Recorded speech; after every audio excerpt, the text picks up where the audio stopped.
y vamos a estudiar en los versículos 15 al 19 del capítulo 11 del libro del Apocalipsis.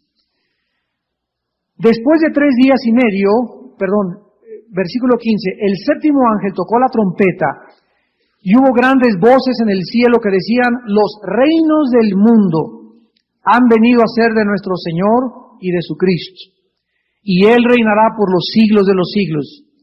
Y los 24 ancianos que estaban sentados delante de Dios en sus tronos se postraron sobre sus rostros y adoraron a Dios, diciendo: te damos gracias, Señor Dios Todopoderoso, el que eres y que eras y que has de venir, porque has tomado tu gran poder y has reinado. Y se airaron las naciones, y tu ira ha venido, y el tiempo de juzgar a los muertos, y de dar el galardón a tus siervos los profetas, a los santos y a los que temen tu nombre, a los pequeños y a los grandes, y de destruir a los que destruyen la tierra. Y el templo de Dios fue abierto en el cielo, y el arca de su pacto se veía en el templo, y hubo relámpagos, voces, truenos, un terremoto y grande granizo. La séptima trompeta, que a continuación vamos a estudiar, trae consigo todos los acontecimientos relacionados con el tercer y último ay de los juicios. ¿Recuerdan ustedes los 3 ayes que comenzaron a profetizarse en Apocalipsis 11, versículo 13? Decía en la cuarta trompeta, Apocalipsis 8:13, y miré, y oí un ángel volar por el medio del cielo diciendo a gran voz: ay, ay, ay de los que moran en la tierra, a causa de los otros toques de trompeta que están para sonar los 3 ángeles. Aquí se están anunciando la quinta, la sexta y la séptima trompeta. Y esta séptima trompeta que vamos a estudiar en esta noche es el tercero de los ayes. O sea que la primera, la cuarta, la quinta y la cuarta trompeta son juicios que ya estudiamos y que cayeron ecológicamente sobre el planeta Tierra. Pero a partir de la quinta trompeta son sellados todas las personas que Dios ha escogido para que cuando suene la quinta trompeta y los demonios salgan del pozo del abismo, que ya estudiamos también, atormenten a todos los moradores de la tierra durante 5 meses, menos los que van a estar sellados con el sello de Dios en sus frentes. Y sabemos que estas personas son los 144,000 judíos que estudiamos en el capítulo 7. La sexta trompeta se desatan 4 ángeles que están atados. ¿Dónde? En el país donde se centra ahorita la atención mundial, en Irak. Ahí están atados, de acuerdo a la Biblia, los 4 ángeles más poderosos, 4 principados de Satanás, que van a ser desatados y van a dirigir a un ejército de 200 millones de demonios para venirse contra todos los habitantes de este planeta y contra los gobernantes de la tierra. Y en esta séptima trompeta produce el solemne anuncio de la gloria de Cristo viniendo a tomar a este mundo la posición, el control, las riendas y el dominio de los reinos de la tierra. La segunda venida de Cristo vendrá acompañada con los 7 juicios de las últimas copas, las cuales van a consumar totalmente la ira de Dios. Veamos a continuación el versículo 15 para comenzar nuestro estudio de Apocalipsis 11, y dice así: el séptimo ángel tocó la trompeta y hubo grandes voces en el cielo que decían: los reinos del mundo han venido a ser de nuestro Señor y de su Cristo, y Él reinará por los siglos de los siglos. Es importante que nosotros nos hagamos una pregunta. ¿Que antes de la séptima trompeta los reinos no le pertenecían a Cristo? ¿Que es hasta que suene la séptima trompeta cuando Cristo podrá realmente tomar y decir: todos estos reinos ahora están bajo mi control y son míos, porque ahora voy a instaurar o a inaugurar mi reino milenial? La respuesta es absolutamente sí. La Biblia nos enseña claramente, como lo vamos a demostrar, que los reinos del mundo quedaron bajo el control de Satanás desde el tiempo del huerto del Edén. Cuando la primer pareja, Adán y Eva, le dijeron a Dios, no queremos que tú nos gobiernes, en ese momento esta primer pareja de seres humanos quedaron bajo el control satánico y bajo el dominio del reino de las tinieblas. O sea que la Biblia nos revela que Satanás, este querubín invisible, caído, perverso, cruel y sanguinario, tiene sobre este planeta un derecho legal de operar, un derecho legal de actuar. Y él tiene, como dice Efesios capítulo 2, el control de los seres humanos. Dice la Biblia que seguíamos la corriente de este mundo y del príncipe de la potestad del aire. La Biblia dice en Juan capítulo 12:31, Juan 12:31, que cuando Cristo se refirió a Satanás, escuchen el título que Cristo le da a Satanás.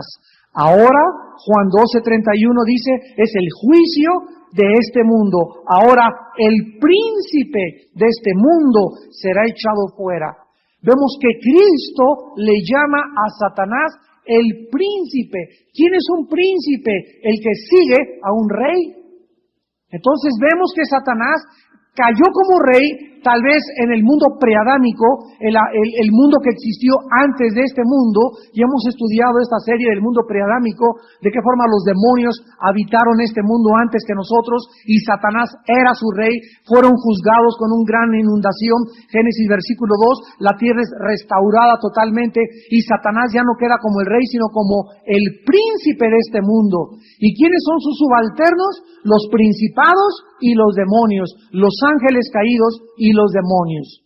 Entonces la Biblia nos muestra claramente que Satanás tiene el control y los reinos de este mundo. Veamos en Mateo capítulo 4 de qué forma esta verdad es desarrollada, afirmada por el mismo Hijo de Dios.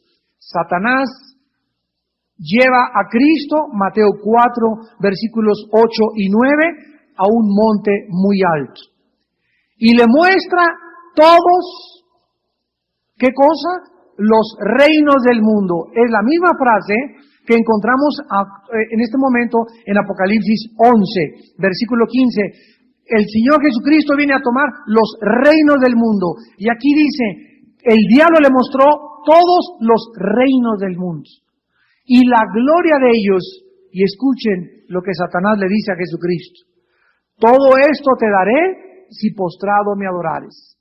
Cristo no lo refuta, Cristo no lo niega, Cristo solamente se concreta decirle, tú no tienes absolutamente parte ni derecho en nada, Satanás, porque está escrito, a tu Dios adorarás y a Él solo servirás. O sea que Satanás le muestra a Cristo los gobernantes, la gloria, todo lo que hay, la vanagloria de la vida, el dinero, la fama, y le dice, todo esto te lo doy, solamente híncate y adórame. Cristo sabía perfectamente bien que no era el tiempo en su primer venida de aceptar todas estas cosas, y la gente también se equivocó en los tiempos de Cristo cuando entró en Jerusalén. Hosana, le comenzaron a gritar, el que viene en el nombre del Hijo de David, y la gente lo quería hacer rey. Y Cristo se dio cuenta que el mensaje que él había predicado por 3 años, la mayor parte de la gente no lo había entendido. Y ellos creían que el Mesías, como las profecías hebreas anunciaban, vendría el Mesías, creían que los vendría a librar del yugo del Imperio Romano. Entonces, cuando Cristo entra a Jerusalén y se monta en un borrico, y entra en un borrico, y le comienzan a gritar, Hosana, el que viene en el nombre de David, se baja del borrico Jesucristo y ve a Jerusalén y comienza a llorar. Y entonces salen de la boca de Jesucristo estas palabras: Jerusalén, Jerusalén, que matas a los profetas. ¿Cuántas veces quise juntar como la gallina junta a sus polluelos y tú no quisiste? Y Jesucristo hace una profecía: desde este momento tu casa te queda desierta. O sea, desde ese momento, cuando el pueblo judío le rechazó como el Mesías espiritual, porque querían un rey físico, Cristo les profetiza que Jerusalén quedaría desierto. Y desde ese entonces hasta nuestros días, son muy pocos los judíos que se están convirtiendo y aceptando a Cristo como el Mesías. Entonces vemos que Satanás es el que tiene el control de estos reinos. En 1 de Juan 5:19, el apóstol dice, el mundo entero está bajo el maligno.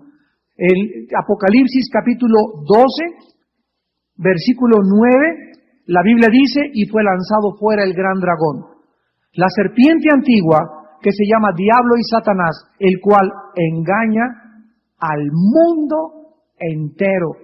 Fue arrojado a la tierra y sus ángeles fueron arrojados con él. La Biblia, pues, enseña, nos revela y nos muestra que Satanás actualmente, ahorita, en el siglo XXI, tiene el control de los gobiernos, tiene el control de las personas, tiene el control de las diversiones, tiene el control de Hollywood, tiene el control de los artistas, tiene el control de las pinturas, de las artes, tiene el control absoluto de todo a nuestro alrededor. Satanás no tiene el control. El único control que no tiene Satanás es sobre el pueblo de Dios. Porque mayor es el que está entre nosotros que el que está en el mundo. Pero cuando un cristiano se sale del reino de luz y de la santidad y comienza a permitir el pecado en su vida, el cristiano regresa, como dice Efesios 2, del 2 al 4, regresa a ser energetizado, controlado y dirigido otra vez por Satanás. Inclusive, ¿verdad?, sus demonios pueden entrar a oprimir, a invadir la mente de un cristiano, a torcer tus pensamientos, a causarte enfermedades físicas, a meterse a tus pulmones o a tu estómago. Lo creas o no lo creas, te rías o no te rías, la Biblia nos revela y es mucho más profunda que cualquier libro científico o médico o de medicina que exista. Lo que los psicólogos no entienden como paranoia, esquizofrenia, psicosis, manías depresivas, etcétera, etcétera, y que consideran que son problemas mentales, el 90% de ellos, la Biblia nos habla, son obras de espíritus malignos operando en los seres humanos. Vemos pues que aun cuando Dios dispersó a la humanidad en la Torre de Babel y se formaron diferentes naciones, Satanás las gobierna a todas las naciones y se le llama en la Biblia un solo reino. El reino de Satanás. Todas las diversas naciones, política, social, cultural, lingüística y religiosamente, son en realidad un solo reinado y su rey es Satanás. Así lo revela la Biblia. Ahora regresamos a Apocalipsis 11.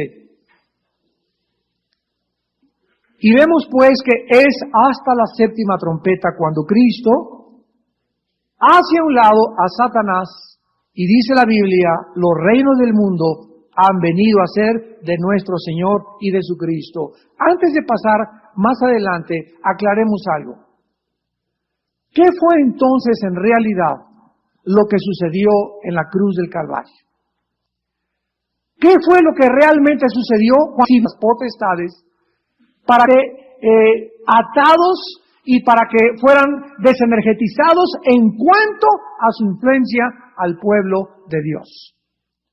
¿Qué es lo que significa en Hebreos 2, 14 y 15 cuando dice que por cuanto los hijos participaron de carne y de sangre, Él participó también de lo mismo para destruir por medio de la muerte al que tenía el imperio de la muerte, esto es al diablo, y librar a todos los que estaban sujetos a servidumbre por el temor al diablo, para que fueran hechos libres en el nombre de Jesús?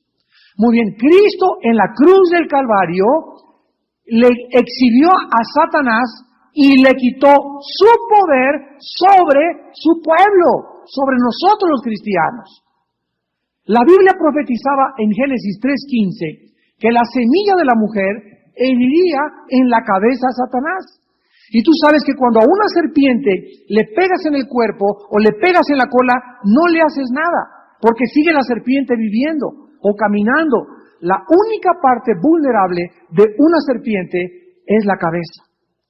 Entonces Cristo en la cruz del Calvario no le asestó a Satanás el golpe en la cabeza, por lo cual él sigue viviendo y coleando, está vivito y coleando. ¿Cómo lo sabemos? Porque la Biblia nos dice en Efesios 6 que nos pongamos una armadura a los cristianos. Ya siendo lavados por la sangre de Cristo, ya siendo redimidos por la sangre del Cordero, se nos manda ponernos una armadura. ¿Con qué propósito? Para resistir los dardos de fuego de Satanás.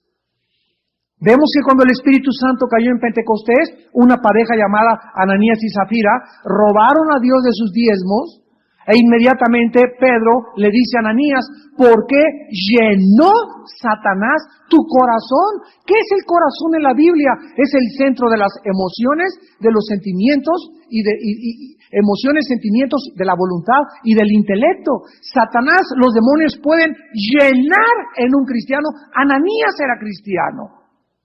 Ananías y Zafira eran cristianos. Si no hubieran sido cristianos, Dios no disciplina a los que no son cristianos. Ni hubieran sido usados como un ejemplo para el pueblo de Dios. Y uno no cristiano no le roba a Dios. Uno no cristiano vive robándole a Dios. Pero Dios disciplina a sus hijos y disciplinó a Ananías y Zafira. Y vemos que es el primer caso de invasión demoníaca sobre cristianos en el Nuevo Testamento. A mí me ha preguntado, ¿dónde está en la Biblia que los demonios se meten en los cristianos? Pues léela otra vez. Estúdiala más profundamente. Y tenemos muchos ejemplos más. La iglesia de Gálatas estaba invadida de demonios. En Gálatas 5:1 les dice Pablo, ¿quién los fascinó para oír otra doctrina? Esa palabra fascinar en el griego es hechizar. Los demonios siguen ejerciendo, las iglesias siguen recibiendo hechizos, siguen influencias de demonios. Dice 1 Timoteo 4:1, en los últimos tiempos muchos apostatarán de la fe, escuchando a doctrinas de demonios. Dice en 1 Corintios capítulo 11, si recibís otro espíritu que no sea el de Cristo, u otro Jesús que no sea el de Jesús, sois anatemas. Había la posibilidad en la iglesia de Corinto que los cristianos recibieran otro espíritu que no fuera el de Dios. Entonces vemos, hay tantos ejemplos que la Biblia nos muestra del peligro de un cristiano que no tiene puesta la armadura. Si Satanás ya no nos hiciera nada a los cristianos, ¿por qué se nos manda ponernos una armadura?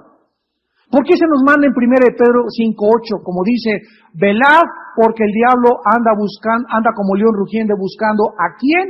¿Qué dice? ¿Hacerle rasguñitos? ¿A quién hacerle? Miau, miau. Anda buscando a quién devorar. ¿Y qué es devorar? Significa que nos puede inutilizar, nos puede obstaculizar.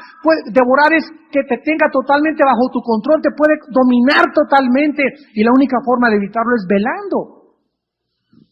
Entonces, todo este control que hay ahorita sigue estando en peligro porque Cristo en la cruz del Calvario le quitó el poder sobre el pueblo de Dios y nosotros somos los únicos seres en el mundo, los cristianos, que tenemos, porque se nos han caído las vendas y vemos que lo que parece que fue un santito, lo que parece que fue un milagrito, lo que le parece que esa sangre que le llora a la estatua, que los ovnis y que apariciones, sabemos que todas esas cosas son obra de Satanás.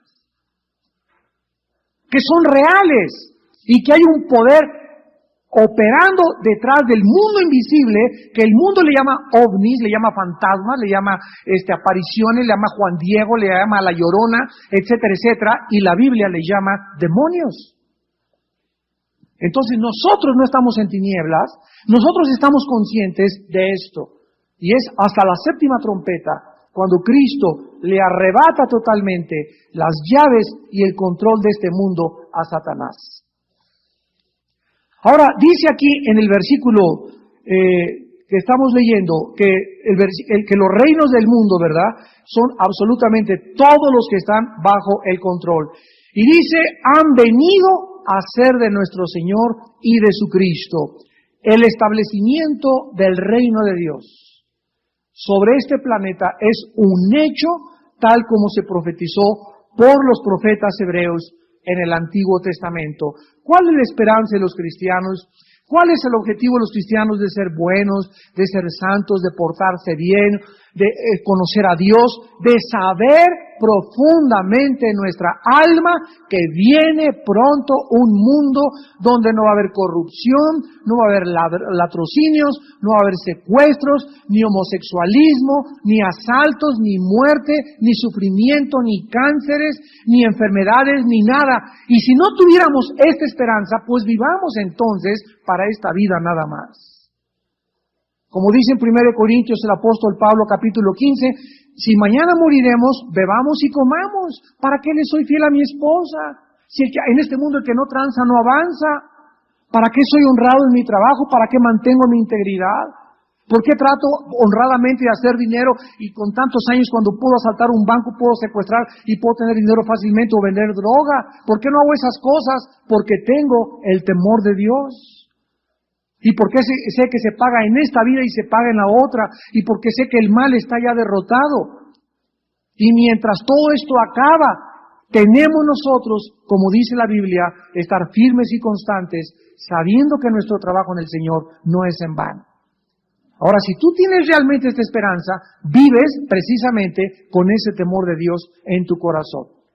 Dice la Biblia en Apocalipsis 21, cuidado que no os embriaguen y se llene vuestro corazón de glotonería y os sorprenda la venida de Cristo como ladrón en la noche. Porque entonces Dios tomará a ese siervo y le llama hipócrita e infiel. Y ahí lo echará en las tinieblas y allí será el lloro y el crujir de dientes. O sea, cuando venga Cristo, que en cualquier momento puede caer, ¿verdad? Inmediatamente los que estén y que se decían cristianos, que venían aquí el martes, venían a su iglesia, etcétera, etcétera, y son sorprendidos por la venida de Cristo, lo lamentarán. Dice en 1 Juan que serán avergonzados. Y dice en 1 Juan 3:3 que el que tiene esta esperanza se purifica a sí mismo. La única forma de demostrar realmente, amados, que somos hijos de Dios es purificándonos. Vayamos al libro de Daniel, capítulo 2, en el Antiguo Testamento, y veamos que en la visión, o el sueño que tuvo el rey Nabucodonosor, y que el profeta Daniel le interpreta, ya vimos que tenía la cabeza de oro, los pechos y los brazos de plata, el vientre de bronce, las piernas de hierro, y las pies de la estatua era una mezcla de hierro con barro. Y estos 10 dedos de la estatua simbolizan la última forma de gobierno mundial, como ya también lo hemos estudiado. Y miren lo que dice en Daniel 2, versículo 35. Entonces fueron desmenuzados también el hierro, el barro cocido, el bronce, la plata y el oro, y fueron como tamo de las eras del verano. Y se los llevó el viento sin que de ellos quedara rastro alguno.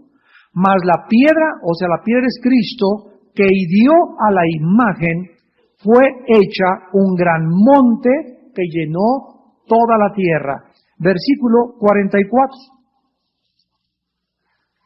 Y en los días de estos reyes, el Dios del cielo levantará un reino que no será jamás destruido, ni será el reino dejado a otro pueblo. Desmenuzará y consumirá a todos estos reinos, pero Él permanecerá para siempre.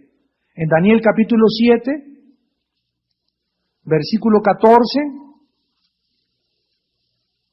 y le fue dado dominio, gloria y reino, para que todos los pueblos, naciones y lenguas le sirvieran. Su dominio es dominio eterno, que nunca pasará, y su reino uno que no será destruido. Y el versículo 27, y que el reino y el dominio y la majestad de los reinos debajo de todo el cielo se ha dado al pueblo de los santos del Altísimo, cuyo reino es reino eterno, y todos los dominios le servirán y obedecerán. En este último versículo de Daniel 7:27, quiero que observen la palabra reino en singular y la palabra reinos en plural. ¿Ya lo observaron? Y que el reino singular, el reino es el que está hasta arriba, singular. El reino es el del Padre y el Hijo, es el reino de Dios. Y que el reino, el dominio y la majestad de los reinos debajo de todo el cielo, o sea, en el futuro habrá un reino y muchos reinos abajo. Y la Biblia nos enseña ¿Qué somos los seres humanos? Los redimidos de Jehová, no los ángeles, no los serafines, no los querubines, vamos a ser nosotros los que tengamos el gobierno y el dominio de los reinos del universo de Dios. Y las posiciones que cada uno de nosotros vamos a tener en la otra vida estarán directamente relacionadas con la fidelidad que mostraste mientras estabas en este cuerpo. Veamos esta verdad en la segunda carta a los Corintios, capítulo 5, versículo 10. Dice el apóstol Pablo en 2 de Corintios 5, versículo 10, porque es necesario que todos nosotros comparezcamos ante el tribunal de Cristo, para que cada uno reciba lo que haya hecho mientras estaba en el cuerpo, sea bueno o sea malo. En la otra vida, todos vamos a recibir lo que hicimos mientras estábamos dentro de este envase, dentro de esta casa, dentro de esta botella que la Biblia le llama el cuerpo físico. Y todo lo que hiciste mientras estabas en tu cuerpo, sea bueno o sea malo, algún día será recompensado por Dios. Cristo les enseñó en Mateo 6:10 a los discípulos a que oraran y dijeran, venga tu reino. Así acaba el Padre Nuestro, venga tu reino. Y esta petición tendrá su cumplimiento en la séptima trompeta. El reino del Mesías no terminará cuando su aspecto terrenal termine, o sea, acabamos en los 1000 años, el reino del Mesías no va a acabar, sino que continuará, como lo acabamos de leer, eternamente. Regresamos a Apocalipsis 11 y dice el versículo 16 al 18. Que en cuanto se anuncia la venida de Cristo a tomar control de los reinos de este planeta, los 24 ancianos, ya hemos estudiado que es el consejo de la sabiduría de Dios alrededor de su trono, el consejo de Dios, el Sanedrín de Dios en el cielo, que controla a los ángeles y los asuntos espirituales del universo. Estos seres que estaban sentados cayeron sobre sus rostros y adoraron a Dios y le dijeron, te damos gracias, Señor Dios Todopoderoso, el que eres y que eras y que has de venir, porque has tomado tu gran poder y has reinado. Y se airaron las naciones y tu ira ha venido, y el tiempo de juzgar a los muertos y de dar el galardón a tus siervos los profetas, a los santos y a los que temen tu nombre, a los pequeños y a los grandes, y de destruir a los que destruyen la tierra. Estos seres celestiales comienzan diciéndole, te damos gracias. Esta expresión tiene que ver básicamente con la inauguración del reino y la victoria final de Dios sobre sus enemigos. O sea, Señor, gracias porque por fin la maldad llegó a su fin. Si nosotros creemos que Dios no tiene el poder para acabar con el diablo y con la maldad, como muchos dicen, oiga, si Dios es todopoderoso, ¿por qué no acaba con el diablo de una vez? Una vez una persona me hizo esta pregunta y le contesté, dale gracias a Dios, que Dios no ha acabado con la maldad porque comenzaría contigo. Entonces dale gracias a Dios en esta noche que Dios no ha hecho eso, porque si lo hubiera hecho tú no tendrías oportunidad del perdón de tus pecados y la vida eterna. Dice en 2 de Pedro capítulo 3 que Dios es paciente, esperando que la mayor parte de las personas se salven y se procedan a arrepentirse. Entonces, esta es una de las razones por las cuales Dios no ha acabado con todo como lo podría hacer.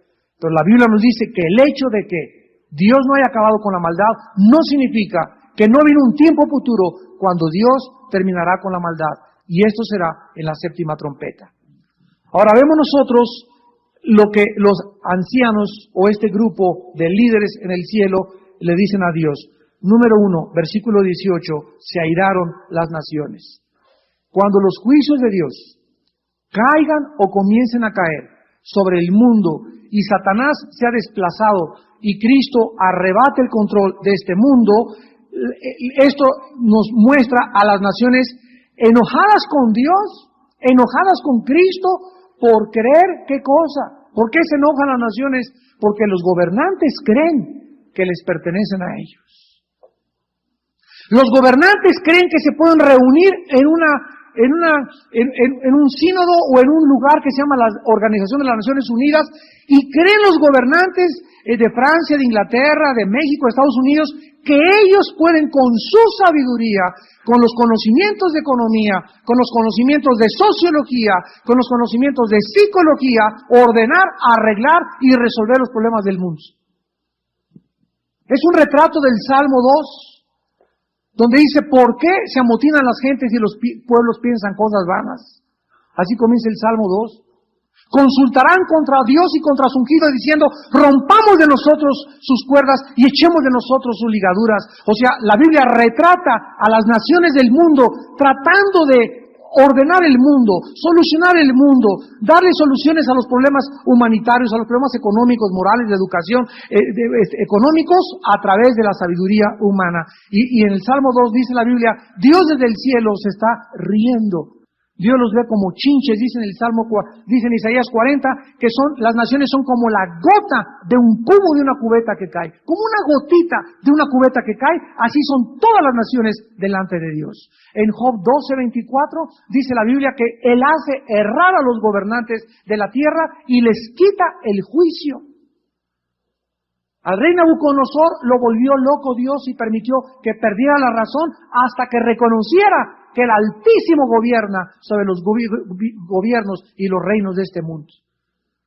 Entonces, es una falacia, sería un error, sería caer en la idolatría. La iglesia, yo he dicho, ha caído en la idolatría en estos días porque la iglesia ha creído con los partidos políticos que un partido nos va a salvar, que ese presidente es la solución, que esa persona nos va a sacar, que ese señor es el que realmente estamos esperando. La Biblia dice lo contrario. Maldito el hombre que confía en el hombre. Ningún partido, ningún hombre, nadie puede traer ninguna solución, ningún cambio a ningún país hasta que el príncipe de la paz no descienda sobre el monte de los olivos a instaurar su gobierno terrenal. Mientras tanto, el mundo, de acuerdo a la Biblia, irá de mal en peor. Los hombres irán engañando y siendo engañados. Los gobiernos se corromperán más y más y más y más. No hay una época de Acuario, ni una época azul, ni una época de la nueva era, como se anuncian los falsos profetas. La Biblia dice que el mundo apostatará de la fe, que se multiplicará la maldad, que engañarán cada día peor, que se deshumanizará los seres humanos, que cada vez el carácter humano se corromperá más y más, hasta que venga Cristo a acabar con toda esta basura que nos rodea.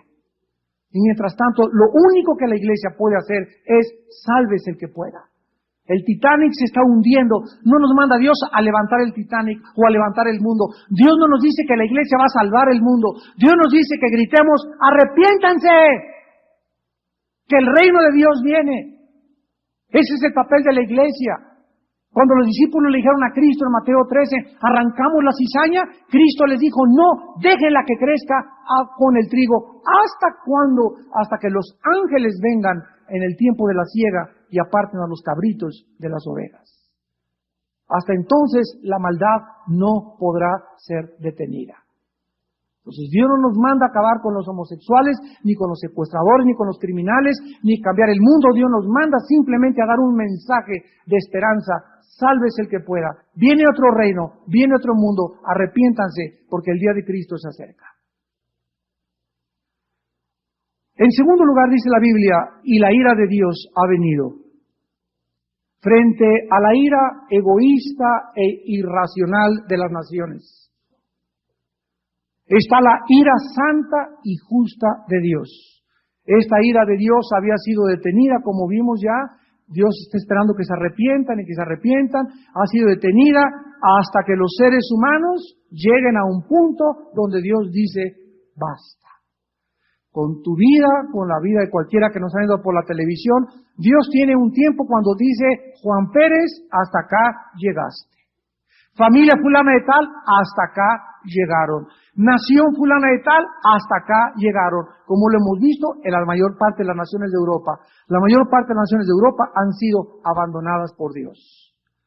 Tuvieron su época de la Reforma, tuvieron su época de avivamiento, tuvieron su época de la predicación, tuvieron su Juan Calvino, su Juan Hus, tuvieron sus John Wesley, su George Whitefield, su Charles Spurgeon, tuvieron en la India tuvieron, ¿verdad?, todos estos grandes hombres que se levantaron y dieron sus vidas por ellos, y sin embargo, rechazaron el Evangelio y Cristo dice basta. Y a México le ha llegado el tiempo del arrepentimiento en estos días. Nunca, como en la historia, en los últimos 20 años, jamás se había predicado el Evangelio en la televisión y en el radio como se está escuchando actualmente en la República Mexicana. Nunca en la historia. Tenemos 110 años. Estamos en diciembre del 2003. Tenemos 110 o 115 años que el Evangelio llegó. Y tenemos menos de 30 años que el Evangelio está alcanzando las clases medias altas en la República Mexicana. Por primera vez en la historia, y si ustedes no se han dado cuenta, es porque están demasiado ciegos.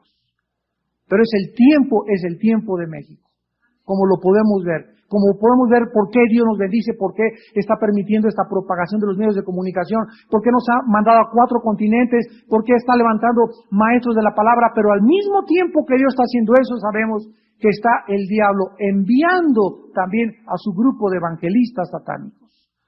Nunca la iglesia había sido tan infiltrada por falsos profetas, por falsos maestros. Nunca había habido tantas herejías que se predican en las iglesias cristianas, en los púlpitos cristianos, como se están predicando en el siglo XXI. Jamás en la historia había habido tantas herejías. Y esto va de acuerdo a la palabra de Dios. En los últimos tiempos, muchos apostatarán de la fe. Dice en Romanos capítulo 2, versículo 4 al 11, acerca de la ira de Dios, anticipándola y advirtiéndonos. Romanos 2, 4 al 11, o menosprecias las riquezas de su benignidad, paciencia y longanimidad, ignorando que su benignidad te guía al arrepentimiento. Este pasaje nos enseña que Dios muchas veces no juzga ni castiga inmediatamente. ¿Por qué te ha permitido Dios ir tan lejos con tus pecados? Por su bondad y misericordia. Y hay personas que van y pecaron ayer y se moquetearon a su esposa anoche, robaron, se acostaron con su novio y siguen caminando y todo va normal, mi sueldo, todo, tengo salud, no pasa nada, y asumen que como no les ha pasado nada, pues Dios no ve. Dios no ve. Entonces se envalentonan o se animan a pecar más. ¡Qué triste! Porque el hecho que no te haya sucedido nada, ni que te haya pasado nada, dice Romanos 2, 4, es por la benignidad, paciencia y longanimidad de Dios, que quiere que te arrepientas sin que tenga que darte cuero. Pero si tú no te arrepientes, dice Dios, y Dios sabe si te vas o no te vas a arrepentir, viene el ramalazo. Viene como ladrón en la noche, cuando menos lo esperas, algo contra tu vida que te haga cimbrar y sacudir las fibras más íntimas de tu alma. Y si ni tampoco así entiendes, Dios entonces se sacude las manos, y el juicio más grande es cuando Dios abandona a una persona y le dice: nunca voy a volverme a meter en tu vida. Haz, Juanito, Lupita, lo que te dé la gana. Y esto lo encontramos en Romanos 1, 3 veces dice: Dios los entrega a la inmoralidad. ¿Quieres seguir siendo homosexual? Ya te hablé, te di la chance, te pude mandar a un lugar de rehabilitación y no quisiste, te entrego, me quito de tu vida. ¿Quieres seguir siendo lesbiana y teniendo relación con mujeres? Ya te lo advertí que es pecado y que si te mueres te vas al infierno, te dejo. ¿Quieres insistir? Te dejo, haz lo que quieras, nunca me vuelvo a meter a tu vida. Y vemos cómo esa gente se desboca y salen a las calles y ya llegan a creer que son así. Se llama mentes retrasadas. En la Biblia, en Romanos 1, se le llama la retribución debida a su extravío, mentes reprobadas. Mentes reprobadas. En el griego significa mentes ya que no disciernen entre el bien y entre el mal. Así, hay seres humanos que ya caminan en la vida y creen que son mujeres y son hombres. Vete en el espejo. A ver si eres mujer o eres hombre. Vete en el espejo a ver si eres hombre o eres mujer. Pero ya hay una pérdida tan grande en la identidad, es un daño tan grande en la mente, que ya están totalmente convencidos, engañados por la vendota que les puso Satanás, y ya no hay absolutamente ninguna esperanza para ellos, porque rechazaron la única luz y la única sangre que les podía perdonar y lavar y transformar en personas normales, para que sirvieran al Dios viviente. Y dice el versículo 5 de Romanos 2, pero por tu dureza y por tu corazón no arrepentido. Atesoras para ti mismo ira para el día de la ira. ¿Cuándo es el día de la ira? Ya lo vimos, comienza entre el sexto y el séptimo sello. Y de la revelación del justo juicio de Dios, el cual pagará a cada uno conforme a sus obras. Vida eterna a los que perseverando en bien hacer buscan gloria y honra e inmortalidad, pero ira y enojo a los que son contenciosos, o sea, los tercos, obstinados y no obedecen a la verdad, sino que obedecen a la injusticia. Tribulación y angustia sobre todo ser humano que hace lo malo, el judío primeramente y también el griego, pero gloria y honra y paz a todo el que hace lo bueno, al judío primeramente y también al griego, porque no hay acepción de personas delante de Dios. Regresamos a Apocalipsis y vemos en tercer lugar que en esta época, cuando Cristo viene a tomar el control, no solamente encontrará a las naciones enojadas en contra de él, no solamente vendrá con ira, ya aquí no hay gracia ni misericordia. En tercer lugar, es el tiempo de juzgar a los muertos. Cuando venga Cristo en la séptima trompeta, que se inicia el final de la ira de Dios, encontramos que comienza el juicio de los muertos. En Hechos 17, versículos 30 al 31, el apóstol Pablo les anunció a los atenienses y a los filósofos griegos de su época con estas palabras. Hechos 17, 30 y 31. Pero Dios, habiendo pasado por alto los tiempos de esta ignorancia, ahora manda. Fíjense, Dios en esta noche, tú que nos ves por televisión, Dios no te sugiere ni te pide, Dios te ordena en este momento que le estás oyendo que te arrepientas. Dios manda a los hombres a que se arrepientan en todo lugar, por cuanto ha establecido un día en el cual juzgará al mundo con justicia, por aquel varón a quien designó dando fe a todos con haberle levantado de los muertos.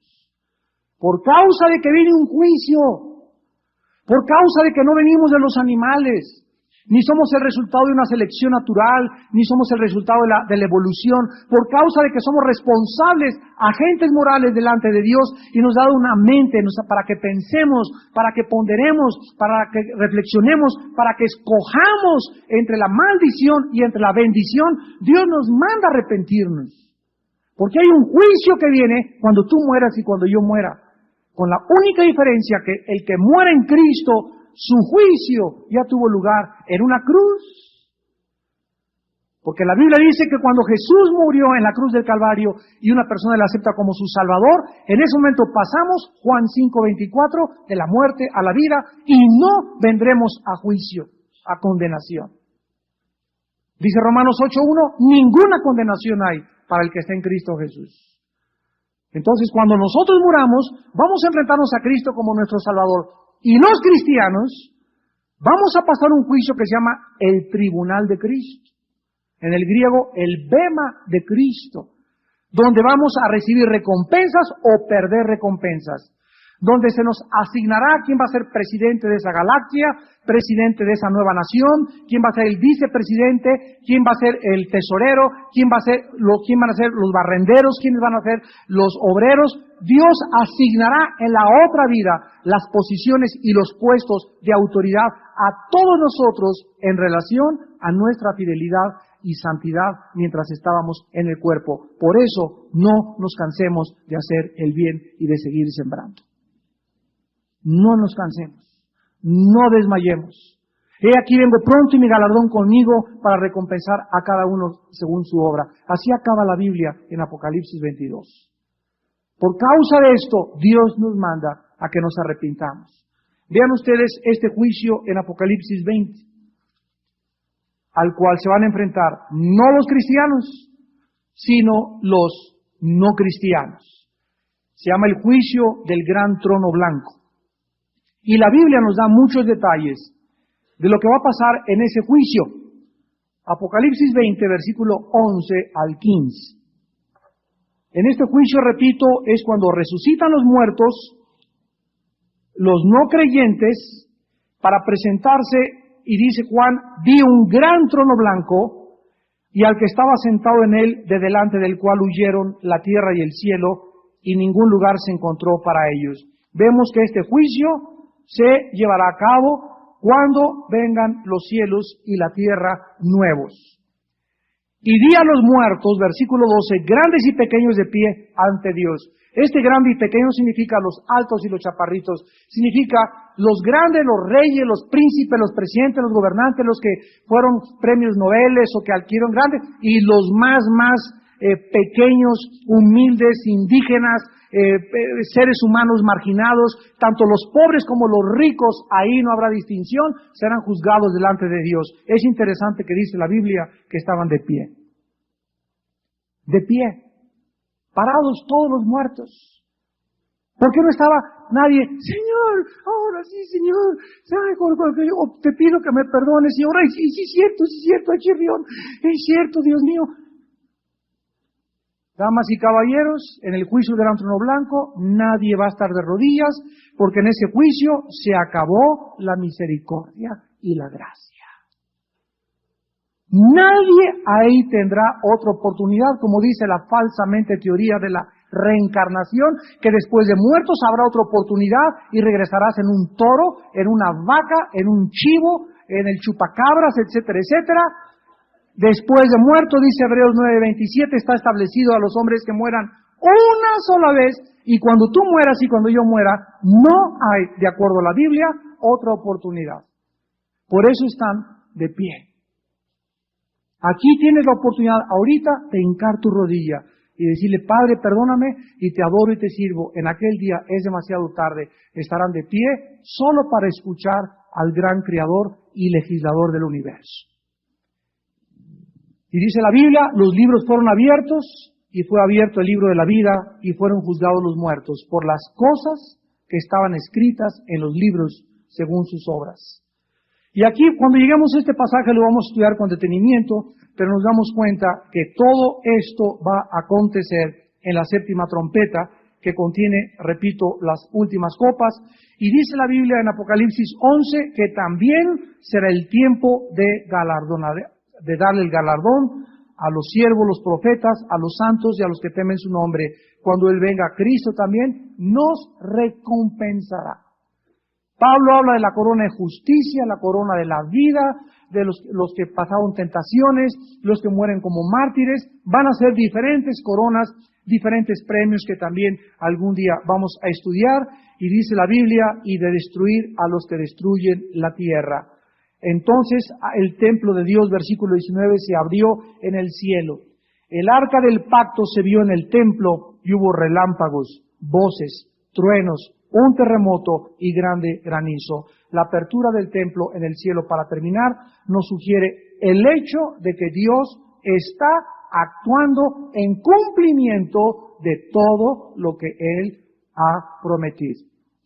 Al mismo tiempo que las profundidades del abismo aparecen al descubierto, también las cortinas del cielo se descorrerán para manifestar el poder del Dios soberano. Se abrirá el abismo de los demonios en la quinta trompeta, abajo y arriba se abrirá el cielo para que todo mundo pueda ver que el Creador y el legislador es un Dios justo y que todo lo que sucede aquí abajo es porque tú te lo merecías. El arca fue dada a Israel como una señal de su presencia en medio del pueblo y para que supiera el pueblo que Dios cumplía su palabra. Probablemente el arca, sabemos, fue destruida cuando Nabucodonosor destruyó Jerusalén. Esto lo vemos en Segunda de Reyes, capítulo 25. Pero los relámpagos, los truenos y las voces manifiestan que en este tiempo Dios hará sentir su presencia de manera poderosa e inconfundible. Damas y caballeros, en este tiempo nadie se podrá esconder de Dios. ¿Estarás tú en estos tiempos recordando esta conferencia en esta noche? ¿O estarás tú en estos tiempos en compañía de millares de santos en el cielo, alabándole y dándole gracias, porque Dios finalmente ha juzgado a aquellos que han querido vivir en rebelión en contra de Él y de destruir la tierra? Tú tienes esta oportunidad en esta noche, tú que nos escuchas también, de en esta noche entregarle tu vida al Salvador. Oremos.